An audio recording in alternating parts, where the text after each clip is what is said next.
And I do think that like somehow the feeling that I'm being gay in the wrong way, like I'm being gay in like, there's a hegemonic way of being gay, which is either mask for mask, like pool party, hot white guy, or is like the queer, effeminate, politically correct. One of those is dominating the gay culture, and I'm not a part of it. So I'm suffering, but also I'm a brave rebel who is opposing. Yeah, right. And shocking idea. What if gay culture were sort of multivalent? There were different kinds of gay guys, but they're all still gay. They're all still guys. That's a thought that people were having in the 70s, but it seems hard to hold on to.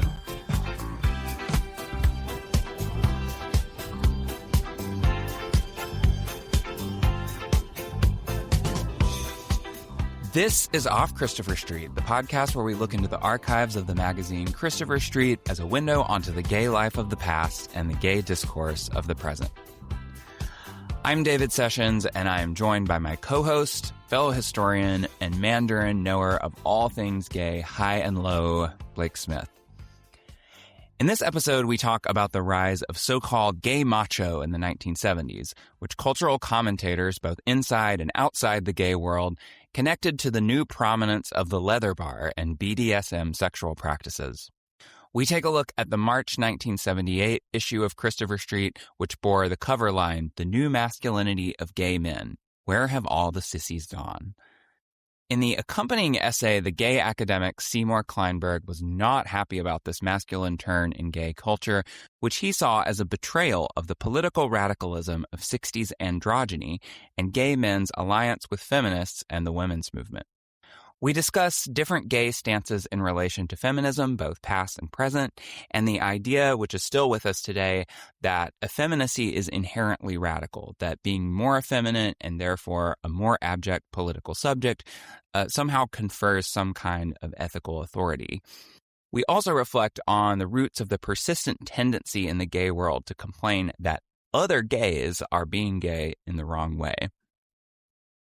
One production note before we get started, we had some technical difficulties with my audio in this episode. A reminder of the fact that we are noobs and we are learning how to do this as we go. We have smoothed it out as best we can, but you will probably hear a bit of roughness in the audio. So sorry about that, but we thought it was one of our best conversations that we've had so far, and we really wanted you to hear it. So let's get to it. We hope you enjoy our conversation about gay masculinity and its discontents.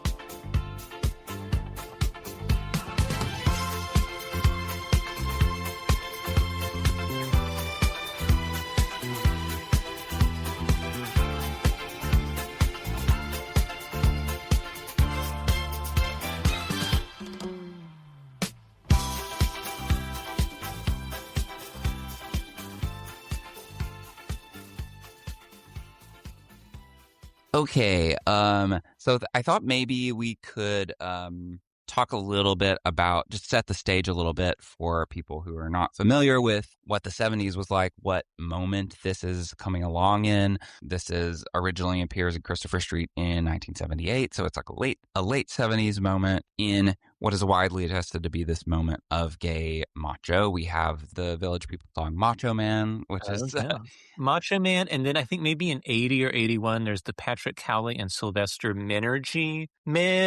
Oh yeah.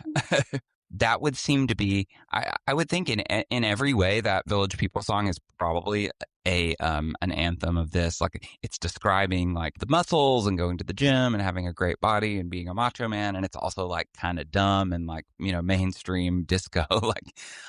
Although one must say already the categories begin to undermine themselves because the song is pretty camp. I mean, it is. I think the Village People are probably the great formative refutation of this essay is that it's simultaneously macho man and extremely campy and kind of cartoonish.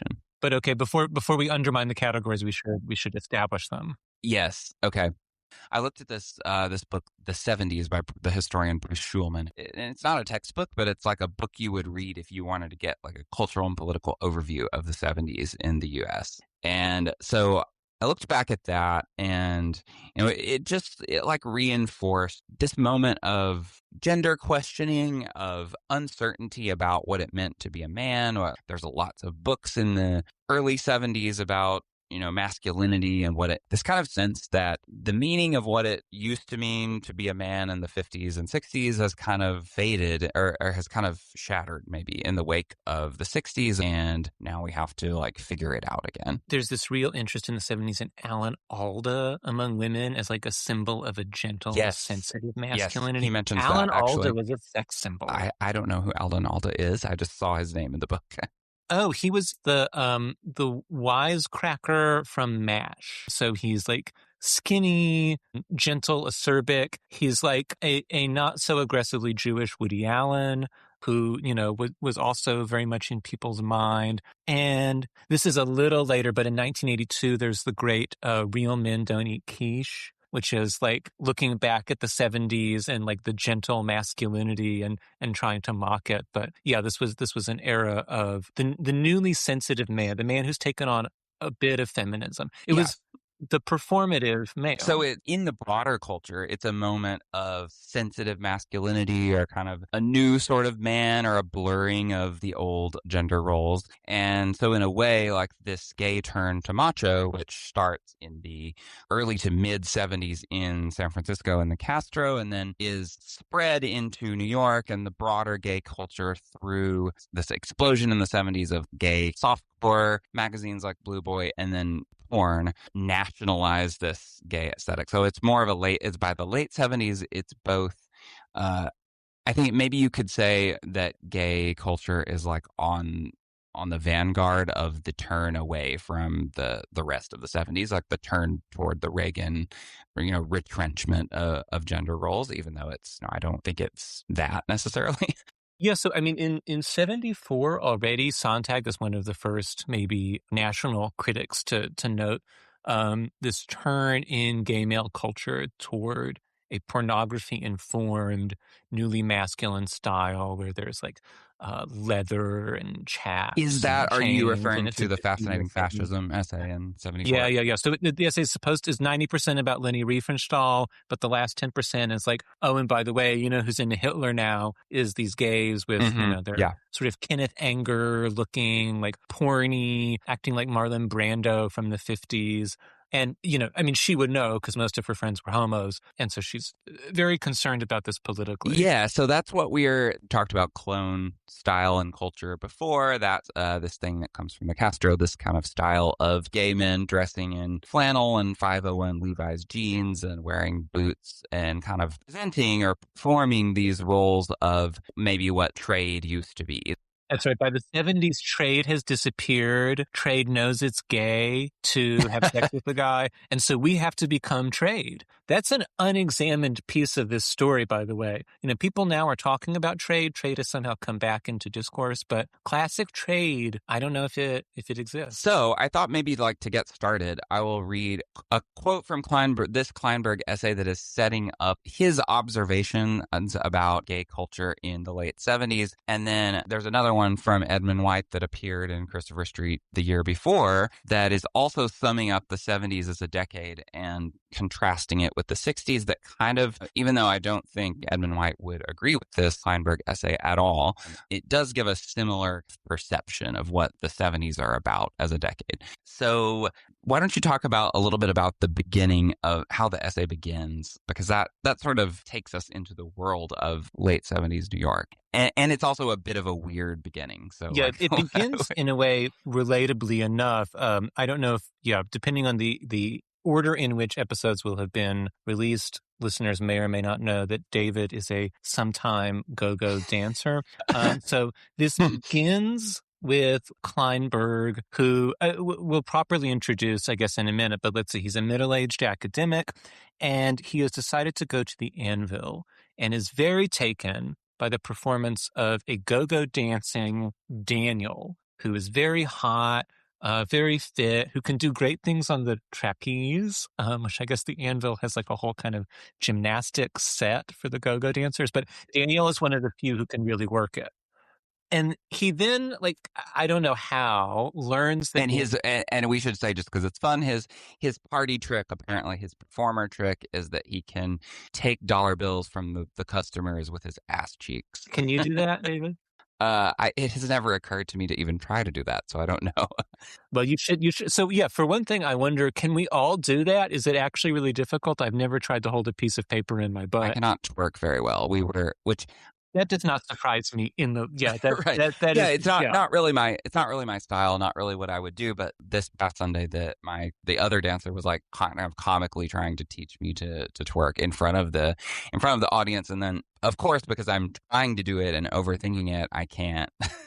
And so I'm just like, were people into that? Were they like perversely into the not being able to do it? I don't know. Like sometimes it's just boring, and like we have to do something to be interesting. But okay, so Daniel, who can hold a dollar bill between his clenched ass cheeks, he looks like a college athlete or construction worker, which Kleinberg notes are like the big porn archetypes. So this go-go boy is really embodying like the spirit of 70s porn. And he's a total masochist bottom, which Kleinberg finds fascinating. And then after going on about how Daniel is into degrading sex for a while, Kleinberg says that this is representative of the new masculinity in gay culture, which is informed by pornographic images like the construction worker, the athlete, and is informed by BDSM sexual practices. And Kleinberg does not like it, although he clearly is thinking a lot about Daniel. He's who comes Yes. back again at the end of the essay for quite some time. So what did you make of this it's kind of a weird intro because it's not clearly about the subject of it's not clearly related to the subject of the essay at all. Or maybe the way that he tries to make it relate to the essay kind of illustrates what I think are some of the confusions or equations. So we have hot guy who like has a masculine image, a guy who is is a submissive bottom or is into what he calls degrading sex, and the conflation of those two things.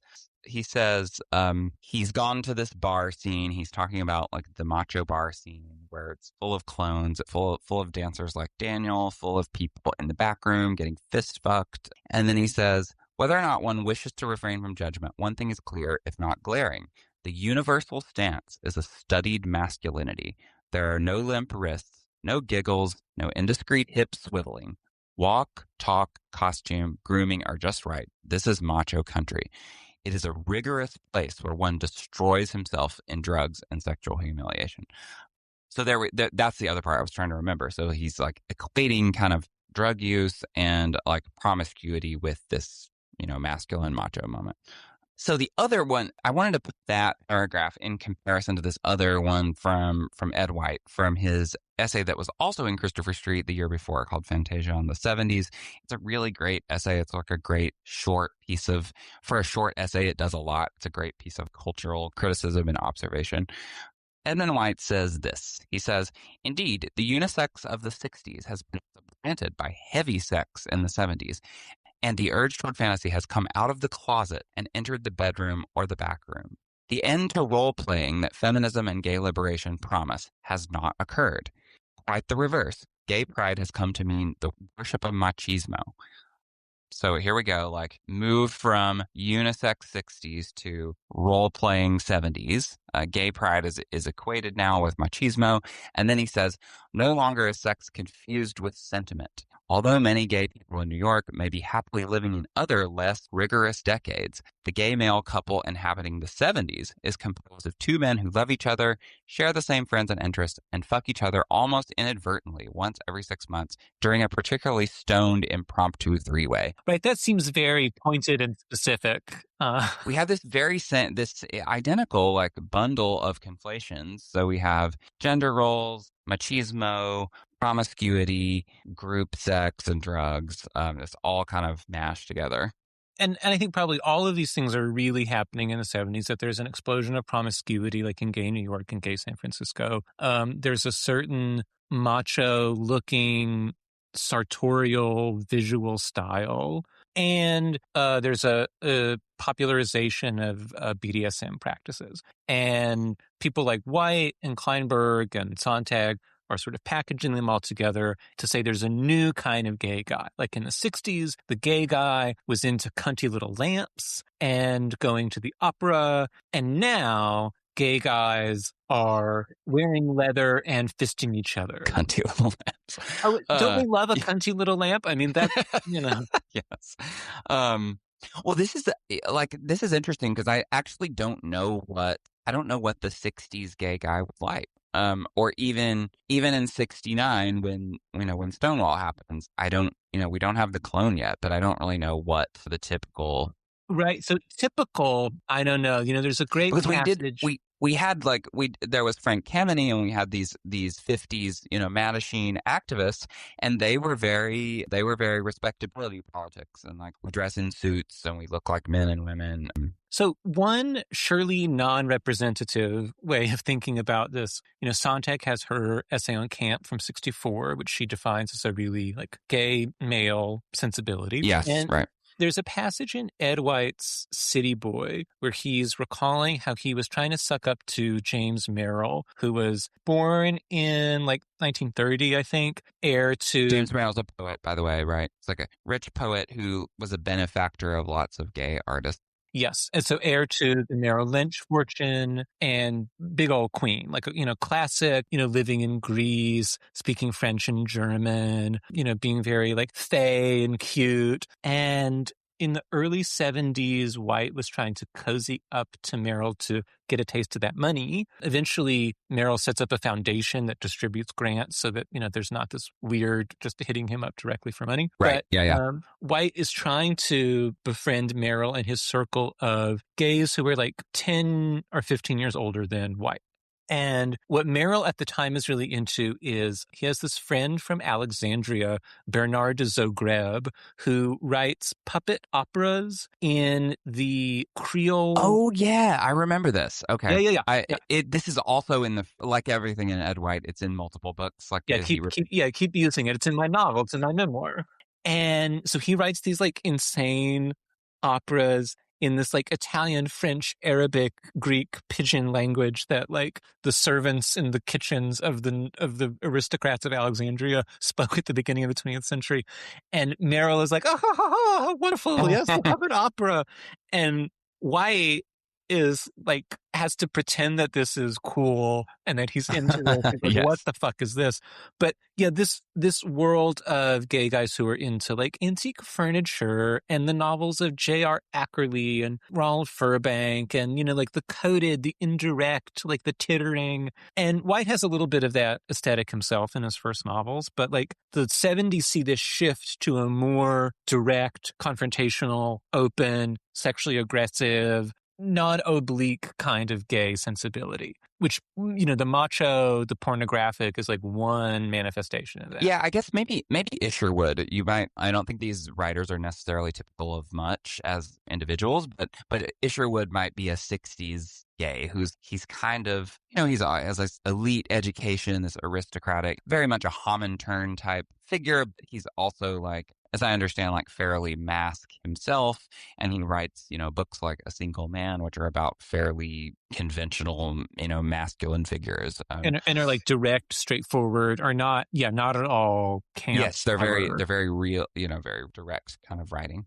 So what we've been saying, there's this impression of the 70s, but at the same time, it has been this cultural searching for a new vision of what it means to be a man, or trying to replace, to expand or interrogate kind of what masculinity is. And then by the late 70s, this gay style, at least, that is sort of theatrically, almost performatively macho, and that is what Seymour Kleinberg is responding to in this. And Sontag writes about it, Edmund White notes it in that essay. That's what Seymour Kleinberg is addressing. And so for him, this turbo bottom BDSM go-go dancer is emblematic of the new masculinity, in which you can be, for instance, a super bottom, but also have this virile muscled body, this kind of athletic moves. One of the things that Kleinberg is thinking about. He both wants to contrast this new masculinity in gay culture with the old world of camp, that was discussed in the 60s,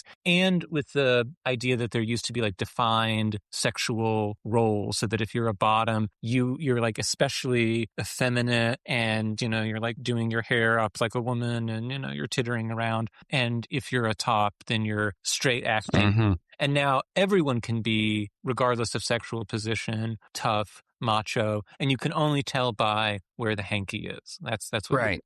Yeah. So that passage about the hanky is, I don't want to jump into before we kind of walked through the essay a little bit. So let's come back to that. Just wanted to pay close attention to this part that we have read already. So this kind of this initial observation, Kleinberg has gone into the bar. He's seen Daniel. He's seen the clones. He's calling this the macho bar scene, and he has this summation of it. The universal stance is a studied masculinity. I think you put it really well there. I think what these cultural critics are doing, they're noting that something has happened. They're conflating a little bit. There's this macho style. There's this explosion of promiscuity. There's this cultural kind of interest in BDSM. It shows up in art and also in what gay men are doing at these leather bars and back rooms and stuff. And so the cultural critics like Sontag and White are kind of that together. But do we buy it? Do we buy that? Do we really think that there was a universal stance of studied masculinity? At a leather bar, maybe, sure. I don't know. So, I mean, I don't know if you've watched Bros. My partner just watched it. Yeah, I've watched it a couple times. I actually, justice for Billy Eichner. I love Bros. Billy Eichner is deeply annoying, but that's no reason we shouldn't. He's hella annoying, but it's quite a good movie. I enjoyed it. I felt a little sad that it flopped. Yeah, it's very, yeah. I mean, many things went wrong with the marketing of this film, and then Eichner had his meltdown where he's it was very like Hillary Clinton saying shame on women for not voting for me. Yes. But I hope he gets to make another. And there's that great scene where, he goes home with this black guy who then has the poster of, is it Barbara or it's one of the divas. And Eichner is like, oh my God, you're also a queen, right? Yes, I thought you were supposed to be, you're supposed to be giving Dom Top BBC realness. Well, there's also the love interest that he ends up with. He's this huge, ripped, very kind of guy that, might be dumbly said that he has internalized homophobia. He's like the football player, the macho man. And his dream that Billy Eichner helps him, realize is to make faggy little chocolates. Oh, I forgot about that. He opens the chocolate store. Yeah. I mean, this is also to all the rice queens out there or potential rice queens, this is a great thing about Asian guys is they don't know that cooking undermines your masculinity in Western culture. So, yeah, I mean, a man who can cook. So here's let me read another passage. This is the central message of the macho bar world. Manliness is the only real virtue. Other values are contemptible. And manliness is not some philosophical notion or psychological state. It is not even morally related to behavior. It lies exclusively in the glamorization of physical strength. So there's a lot of very, very declarative words here. So the bar has a message. There is a universal message, and everyone is somehow communicating the same thing. But okay, the bar has a message. It could even be true that okay, I'm not hanging out so much at leather bars, but when it's time for me to have sex with my partner, or back in the day when I'm looking for it, I'm not I do not queen out with my partner, right? I do not call him girl. I do not oh, no, she didn't. That's for my sisters. And yes, right. And that we can have both of those in our repertory. Yeah, if I'm at the bar to get fucked, I'm not gonna be oh, hey girl, how you doing? Okay, so yeah. For instance, when you are in professional mode, when you are being Daniel, are you expressing a universal stance of studied masculinity? Are there no limp wrist giggles or indiscreet hips swiveling? I probably perform a sort of masculinity that's more than my natural state, because I know that that's what people find hot, or like it's what they like. Yeah, so there you might say that is a studied masculinity. It's a kind of style of, especially for dancing, like, I'm not really a real dancer, or not good, certainly not good at it. The ABCs of dancing is that loose, fluid movements look feminine and constricted, jerky ones look masculine. And so, like, that's the one thing I've learned how to do, or like to study. I love the choreography of the guys from Troye Sivan's Rush video, which is like cartoonishly over the top, Yes. doing like where they're doing like swastikas with their arms. Yes, yeah. Like, we are so butch. But I mean, one thing that I wonder, like, in general, whenever someone is like accusing a gay guy of being too masculine and therefore like reactionary, or too normative, too straight passing, like, Daniel has dollar bills clenched between his buttocks. So, like, is that masculine? Is that like, it's maybe, I guess, but it seems also pretty gender non-normative. Yes. Well, he does, ultimately say that, like, try to use Daniel as some like example of an extreme individual like Quentin Crisp, who is not following the crowd, in any way. But otherwise, I think the example of Daniel as super masculine is kind of weird. But so let's summarize here what his overall argument is, since we clearly want to jump. So to say it in a phrase, he has here: young gay men seem to have abjured effeminacy. So, I mean, the title, which we haven't yet referred to, where have all the sissies gone? The sissy is gone. The camp queen, she has passed. And this is like, there is a widely held belief in the late 70s. This is in White's Fantasia on the 70s. This is, if I haven't mentioned it, I think 79 or 80 is when the play premieres. And then there's the movie in 82, 83, Harvey Fierstein's Torch Song Trilogy, which begins with his wonderful monologue as he's applying the makeup for his drag in the mirror. And he says, soon we're going to be gone like Amos and Andy. Like, drag will disappear as part of the disappearance of the sissy, effeminate gay culture. Of course, sissies are still here, drag is still here. But there is a really strong thought that, okay, this is going. Like, the young gays are not into...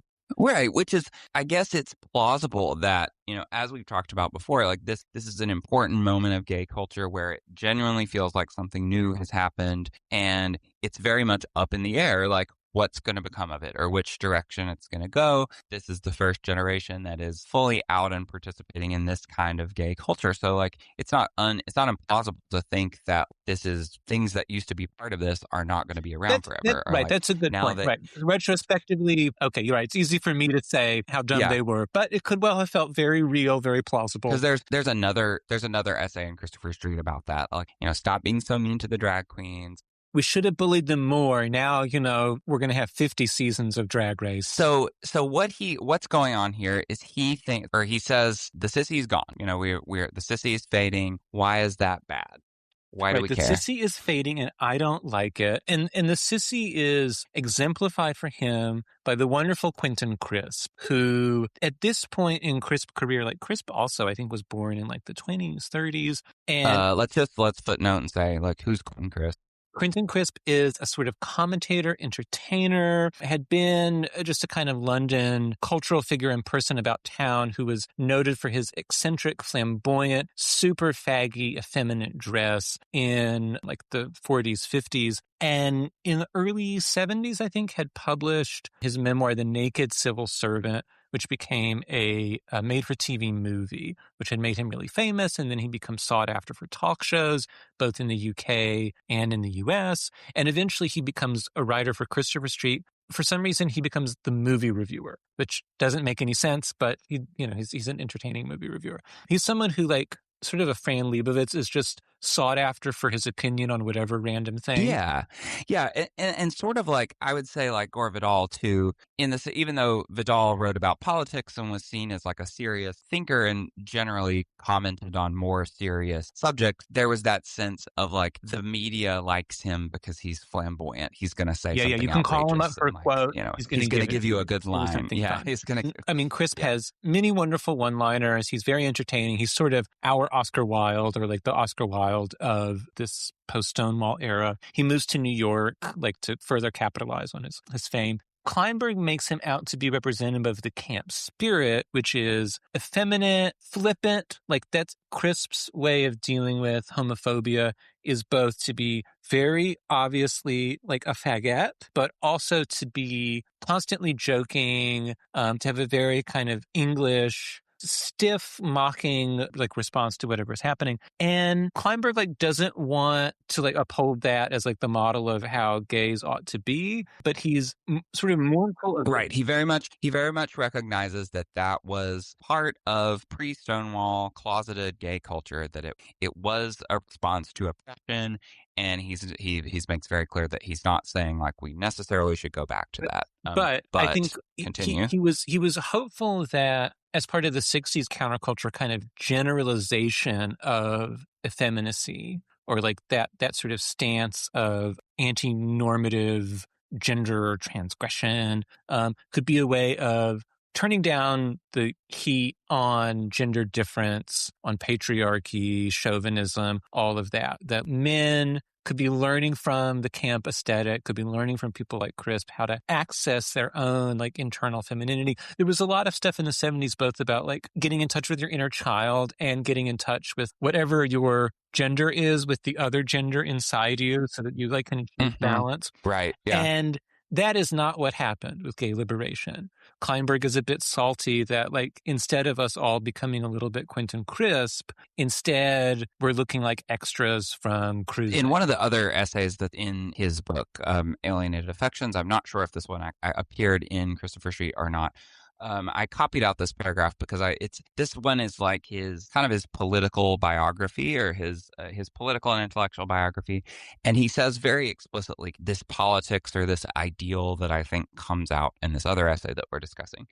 So he talks about immediate Stonewall gay liberation politics. He finds it like a little bit bombastic and childish for like the revolutionary tenor of it, and then he's like, but I was wrong. Like after a few years, it got a little bit more serious and started focusing like on real politics as opposed to this performance of revolution.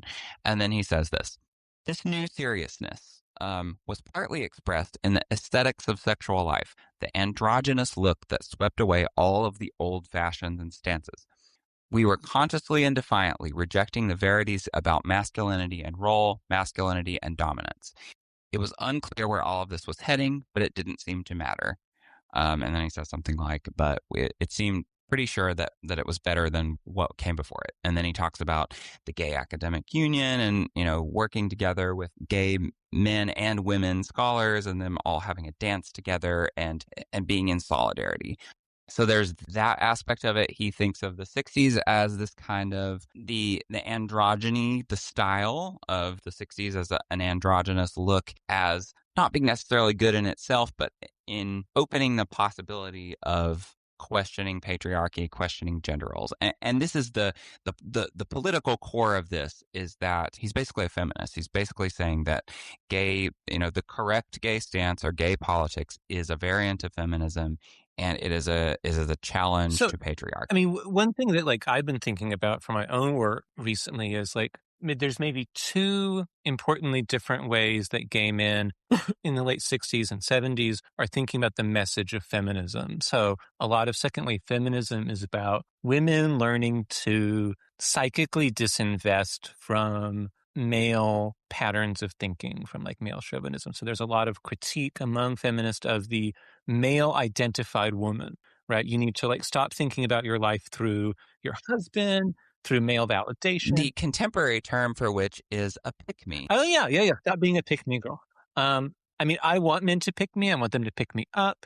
But where was the... And there is a moment we should talk about in this essay where he's basically like, don't be a pick-me. Like, you're trying to be a respectable Black or an assimilated Jew. Like, if you're trying to be a mass gay guy, you're just being a pick-me. So two ways that gay guys learn from the feminist movement. So one is there are these effeminist groups who put out like an effeminist manifesto, who are part of the Gay Liberation Front, founded just after Stonewall, who say like, yeah, gay men also suffer from patriarchy, from male chauvinism, suffer from the way that maleness is defined, and they need to also disinvest from masculinity. They need to do this internal psychological work to, pull out from their identification with traditional maleness.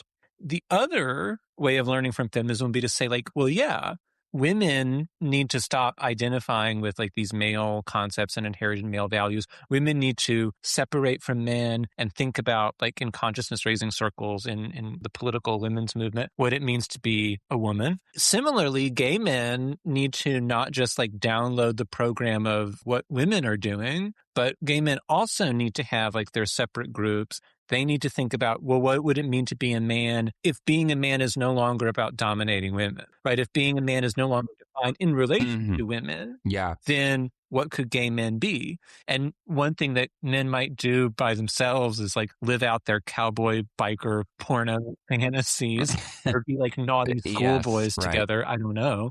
Yeah, I think it's important that like for me, neither of those is necessarily more or less obviously feminist or more or less obviously leftist than the other. And in some ways, like a certain gay male separatism or a certain like gay male interest in masculinity is informed by the model of second wave feminism, right? Like, oh yeah, it seems like you women are doing something interesting. What if we tried to also do a version of that, which would mean not just like following your, like trying to not be men the way you're trying to not be men, but trying to not be straight men, trying to figure out what the gay guy means. Right.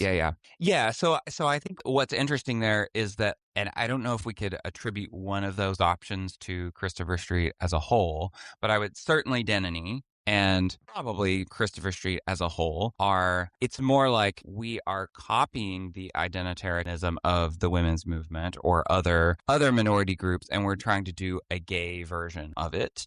And that's more about who are we as gay people, as gay men, as a gay culture, like what does that mean for us to define ourselves as opposed to being defined by straight culture? Whereas what Kleinberg is doing, I think, is something more like just gay men are feminists. We are part of feminism, or we are part of the women's movement, or we are allies in a joint war against patriarchy. And he says, like at the end, the very last paragraph of the essay is like, what is worth affirming is not bravura, but political alliance with women and with a whole liberal America that is dedicated to a freedom of personal choice. And as you mentioned, he keeps warning gay guys not to identify with the enemy, to dress like the oppressor. And at some points, he means this specifically in a kind of funny way, like don't dress like Nazis, because there's a lot of reading of the like BDSM culture. This is in Sontag, of like seeing that as being somehow about fascism, as being about like getting off sexually to Nazis. And you see this with like critiques of Tom of Finland.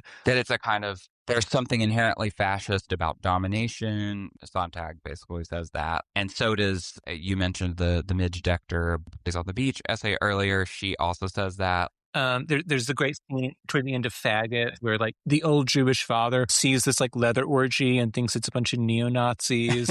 And there's also a very funny scene in Larry Kramer's rant from like the 2000s, The Tragedy of Today's Gays, where he's like saying that gays need to stop doing meth.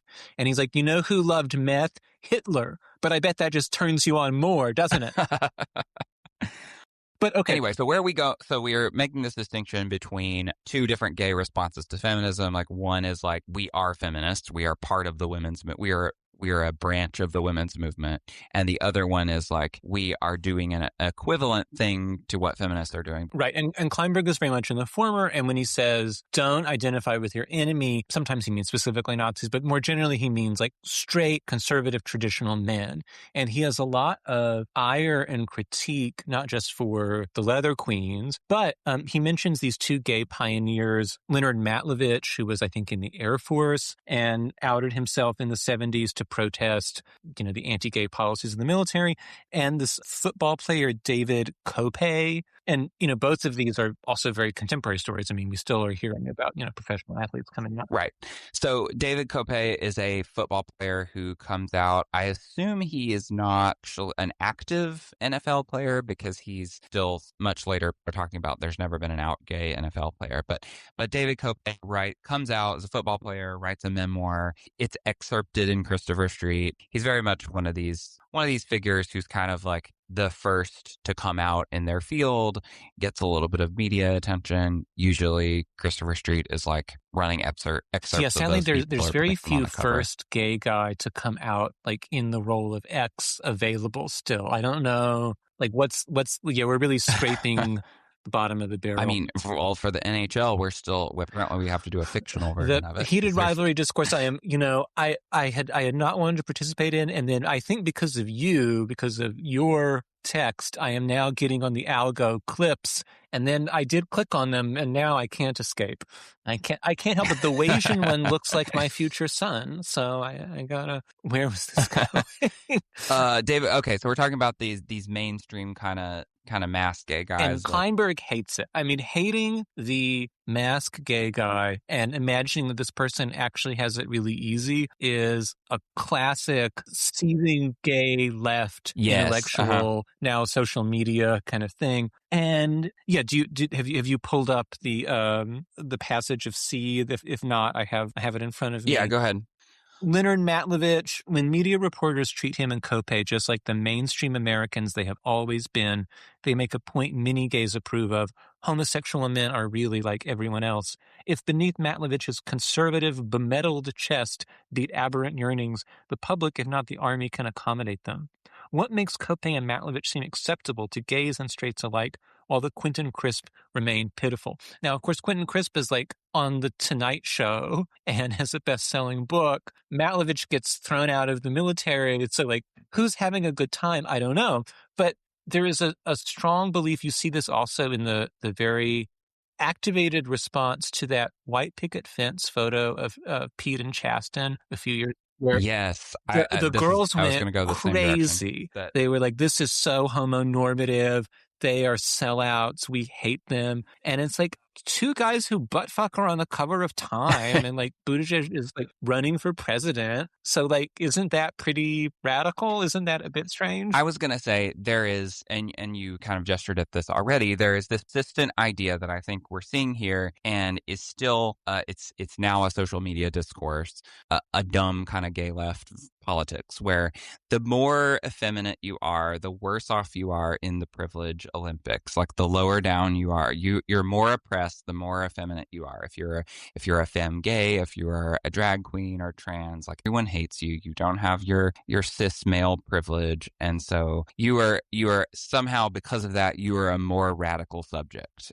You've suffered more, and you threw the first brick at Stonewall. It was a clocky doll who did it. Right. The revisionist history about this is like you threw the first brick at Stonewall and blah, blah, blah. So I guess the question is, why is that wrong? Like, why are we against that? It's a very appealing thought that like effeminacy is radical. It like endangers, the patriarchal system. So the more effeminate you are, the better. But also the more effeminate you are, the more like you suffer, the more you're abject. And we know that being a miserable, abject person is a source of ethical authority. So, we should bow before you. Meanwhile, like, I am, I don't know, like reasonably effeminate. I mean, I persistently get perceived accurately as gay and no one thinks I'm a top. And so like, I am the kind of person who like gets called like a faggot on public transportation. I've been in some like dangerous situations that has not generated any moral authority for me, I feel like, or made my politics any sharper. And I certainly feel like within the gay community, right? So there's a kind of double belief where like, if you're more effeminate, you're more in danger and therefore have a kind of authority from that, but also that you're less valued even within the gay community, right? Like no one wants the effeminate, which like, yes.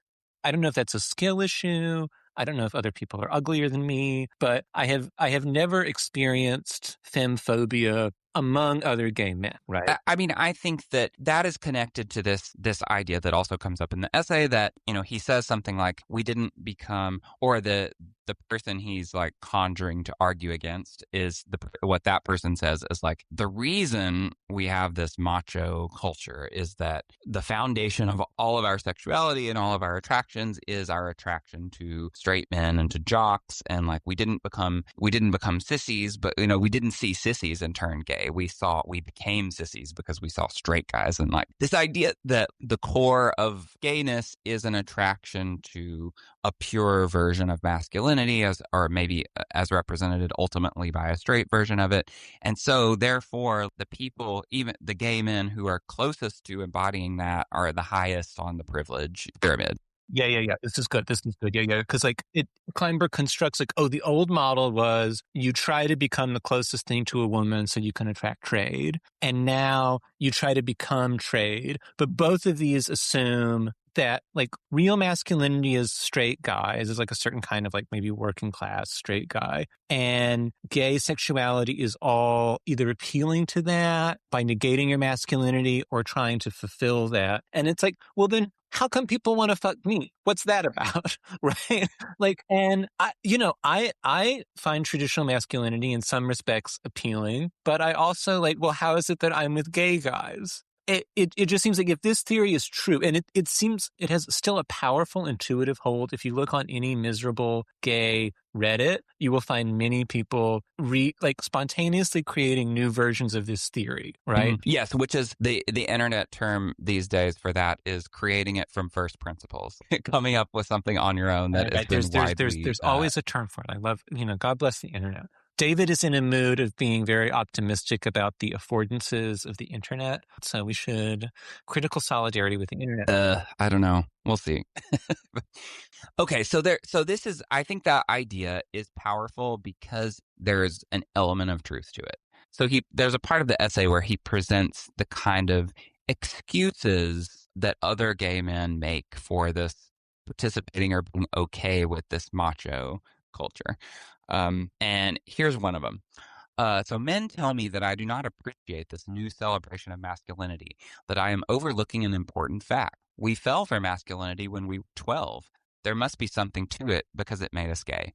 Most of us didn't become gay because we fell in love with sissies. We became sissies because we fell in love with men, usually jocks.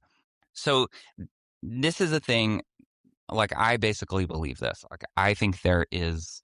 Right. I guess I don't know your sexual type. So you're into the jock. That's well, let's generalize here. Yes, but let's generalize here.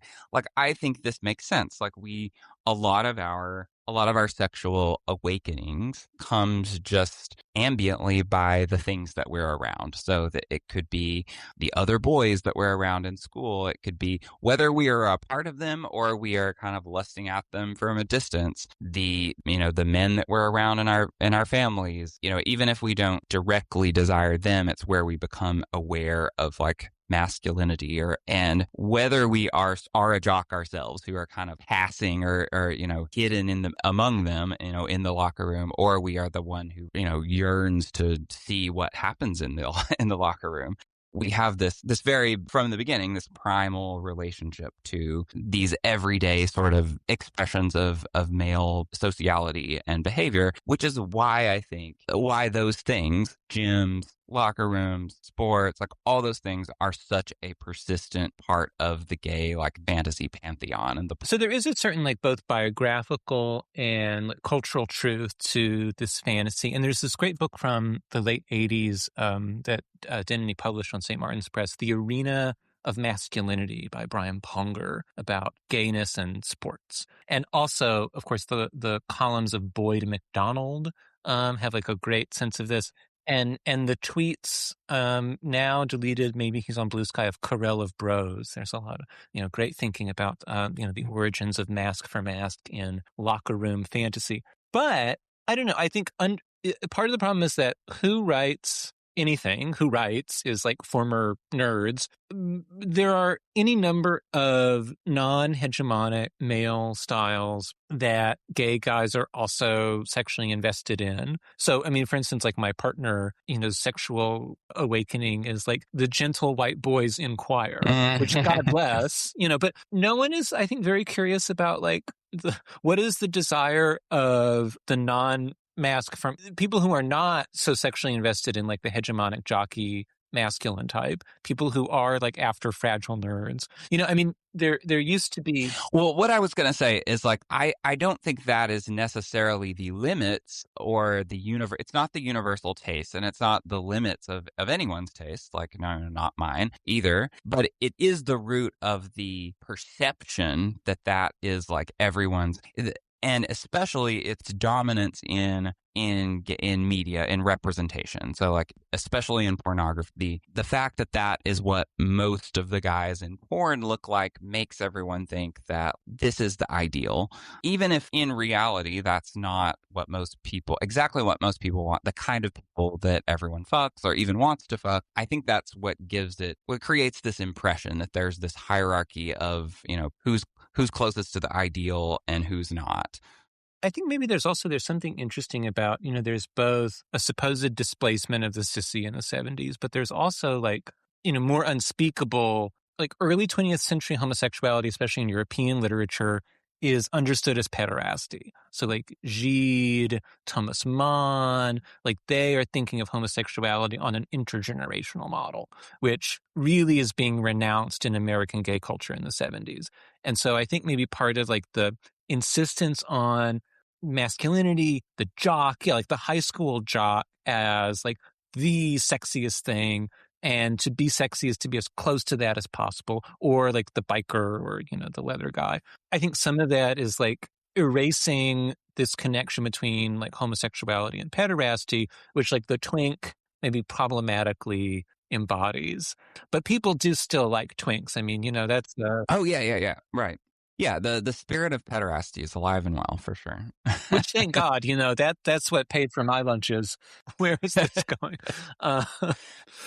Like, one thing I also, you know, in like moving into contemporary discourse, like find frustrating about Kleinberg is like his proximity is like similarity to the way that like many of us still talk, which is like, there is a way that all gay guys are now in terms of gender. There is a thing that all gay guys want, and I'm not part of it. I am frustrated, but I can do this kind of diagnosis of like the problematic way that all gay guys are.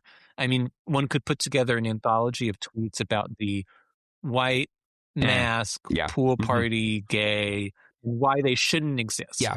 And we should say, I was thinking about this a second ago, there's also the tweet of which everyone dunks on and makes fun of every time it happens, but there's also the tweet of the masked gay guy is somehow oppressed in gay culture because he doesn't like divas, yeah, well, they're right, and like drag race. Everyone can feel like, I mean, this is my ex in France was like, you know, traditional masculine guy and felt like, oh, I'm excluded from gay culture because like I'm not a tareuse or a tante. You know, I'm not into like the drag culture. I'm not like, oh, she, her. Like everyone can feel like gay culture is one way and that one way excludes them. And there's, I guess, something satisfying to people about that. Yeah. So I wanted to read one of these letters in response to, so the next issue after this essay came out, there was like a bunch of letters and basically all of them were negative. But I thought this one in particular had an interesting response.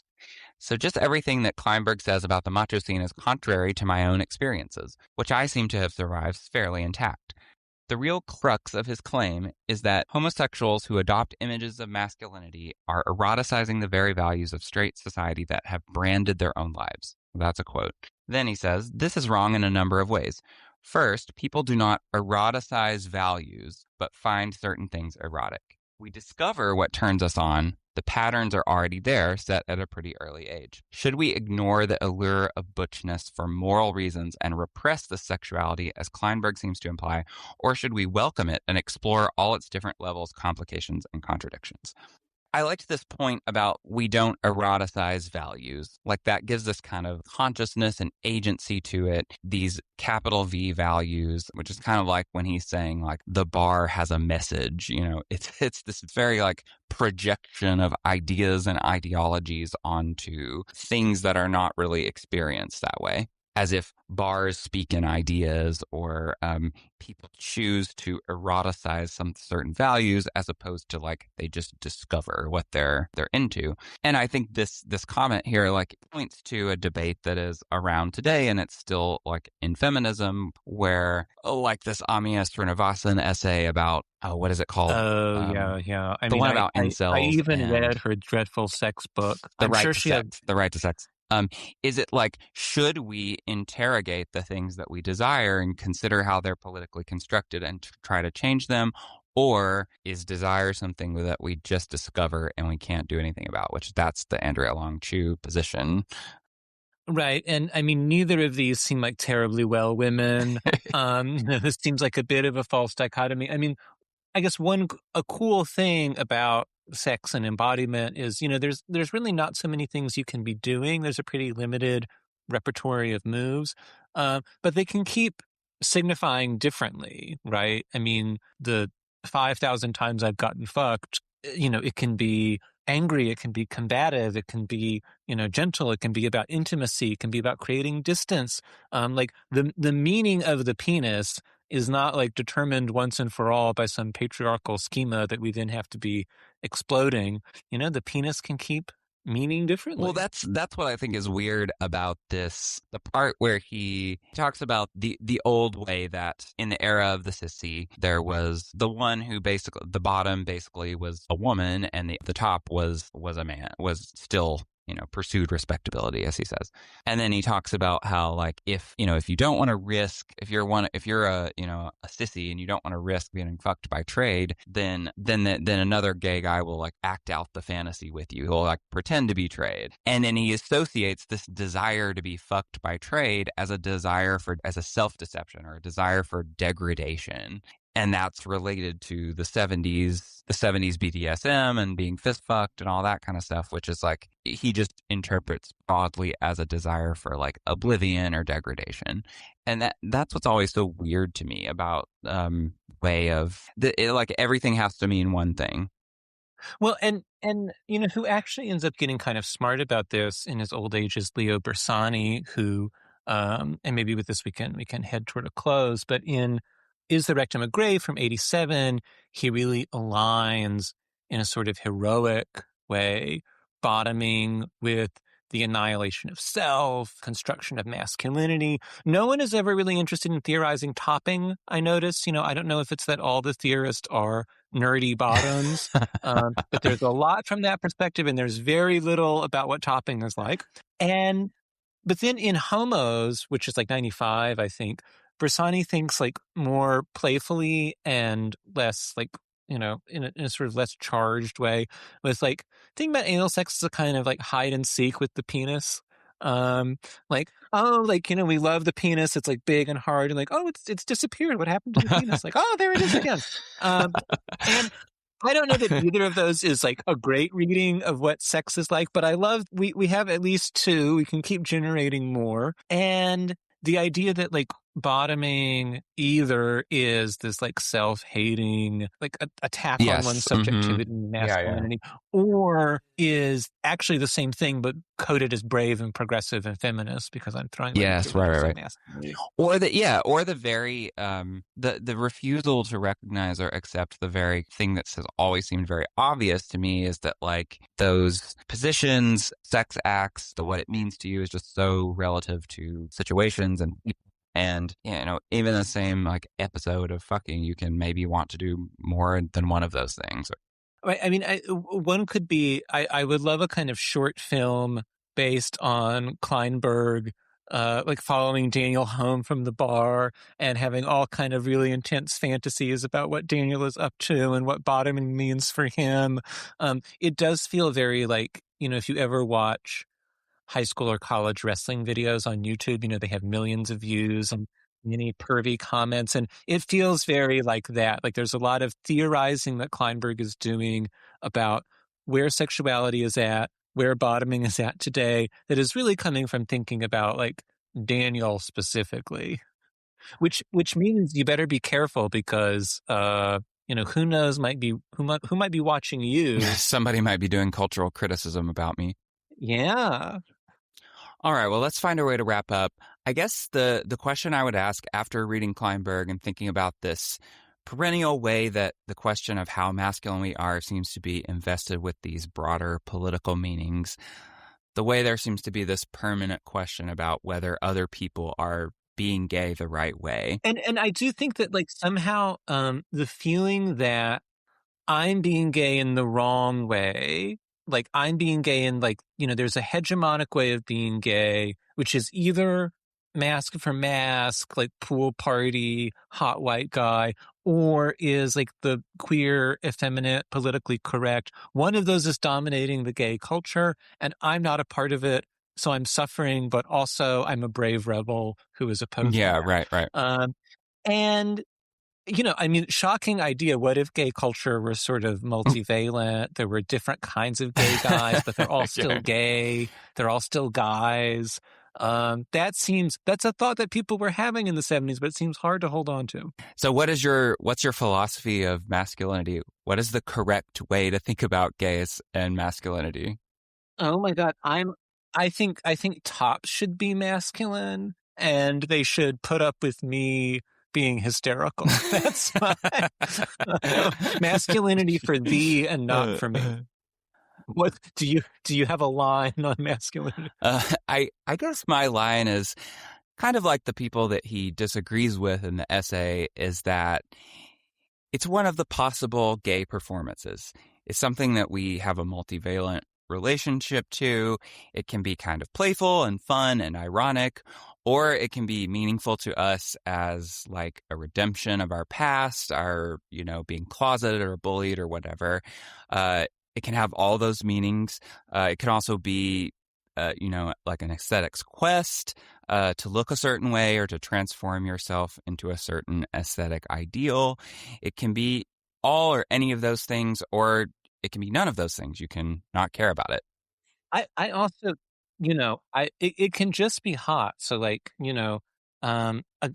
like my partner like fixed the shower recently, and like that's hot, or like, if I'm like face deep in armpit, like huffing stink, that's not, is that redemptive? Yum. Am I like coming to terms with what I missed out on in my adolescence when I didn't get to huff the jock stink? It is. Like, it is. maybe on some level, but I don't think it's like that circuitous. I think it's pretty like it just is, there's the part of our brain that said, Yeah, totally. I mean, that's what I was saying. It's just, some of this is just in our lizard brains, and it's beyond the reach of rational understanding or politics. It's just hot. And I think that being able to revel in things that are just hot, even if they're somewhat odd and problematic, is, it's important. And being able to enjoy them and still, think critically about them, I guess. There's nothing problematic about being stinky, guys. Stay stinky. And don't shave your pits, boys, because we like to see them. Well, what better note could there be to go out on than pits? So we will wrap up there. See you next time.